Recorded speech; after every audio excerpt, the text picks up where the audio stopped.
Abraham William Serfaty CBE, JP, was a Gibraltarian architect and politician. Biography.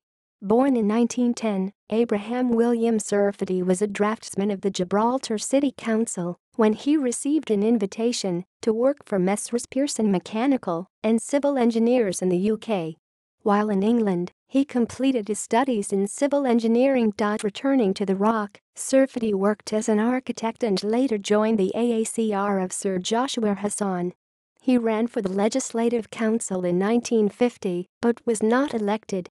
However, he became part of the Executive Council, initially as an unofficial member. In the Legislative Council elections of 1956, he was one of 4 AACR members elected, the others being Joshua Hassan, Albert Risso, and J.E. Alcantara.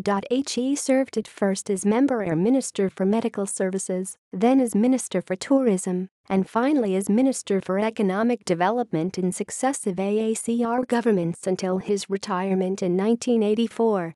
Between 1979 and 1988 he served as Mayor of Gibraltar. In 1980, he became Commander of the Order of the British Empire in recognition for public services in Gibraltar. References. External links. The Self-Determination for Gibraltar Group.